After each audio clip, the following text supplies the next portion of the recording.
అనకాపల్లి జిల్లా గోల్గొండ మండలంలో పర్యటించిన స్పీకర్ అయ్యన్న వర్షాన్ని సైతం లెక్క చేయకుండా ఏటిగేరంపేటలో పింఛన్ల పంపిణీ కార్యక్రమాన్ని చేపట్టారు. ఈ సందర్భంగా ఆయన మాట్లాడుతూ ప్రభుత్వం చేపట్టిన సంక్షేమ కార్యక్రమాలను ప్రజల్లోకి తీసుకెళ్లాలని పార్టీ శ్రేణులకు సూచించారు. ఈసారి 1వ తేదీ ఆదివారం కావడంతో ఒక రోజు ముందుగానే పింఛన్లను పంపిణీ చేస్తున్నామని ఆయన తెలిపారు. గత ప్రభుత్వంలో 2-3 రోజులు పట్టే పింఛన్ల పంపిణీ మా ప్రభుత్వంలో ఒకే రోజు పూర్తి చేసేలా చర్యలు తీసుకున్నామని చెప్పారు. ఇక సీఎంగా చంద్రబాబు బాధ్యతలు చేపట్టిన వెంటనే పింఛన్ను 4,000కు పెంచి అర్హులందరికీ అందిస్తున్నామని తెలియజేశారు. అలాగే వలస ప్రాంతాలకు వెళ్లిన వారికి 3 నెలలకోసారి పింఛన్ తీసుకునే సౌకర్యం కల్పించాలని చెప్పారు. 150 రోజుల్లో నియోజకవర్గ అభివృద్ధికి 60 కోట్లు మంజూరు చేయించామని అయ్యన్న తెలిపారు. గ్రామాల్లోని అభివృద్ధి పనులకు ప్రాధాన్యత ఇవ్వాలని నాయకులకు ఆయన సూచించారు.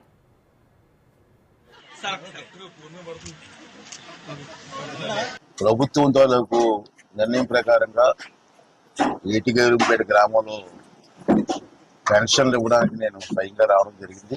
చాలా సంతోషం. అధికారులు కూడా గతంలో పెన్షన్లు ఇవ్వాలంటే 2-3 రోజులు పట్టింది.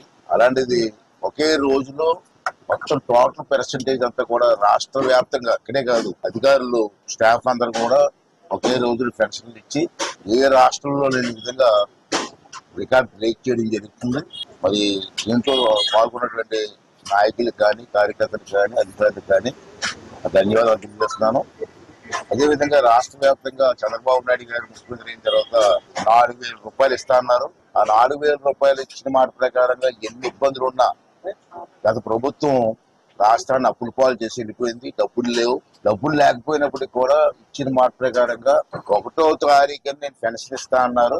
1వ తారీఖు పెన్షన్ ఇచ్చుకుంటూ వస్తున్నాం. కానీ ఈ నెల ఈ రోజు ఏమైందంటే రేపు 1వ తారీఖు, రేపు ఆదివారం వచ్చింది. ఆదివారం వచ్చింది కాబట్టి ఒక రోజు ముందే ఇచ్చేవాళ్ళని చెప్పి 30వ తారీఖునే రాష్ట్ర వ్యాప్తంగా మనం పెన్షన్ ఇచ్చేస్తున్నాం.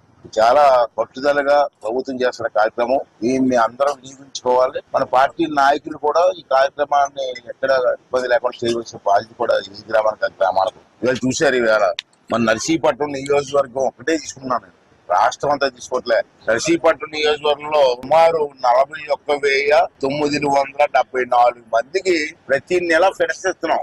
ఒక్క నియోజకవర్గంలోనే సుమారు 42,000 మందికి ఇస్తున్నాం.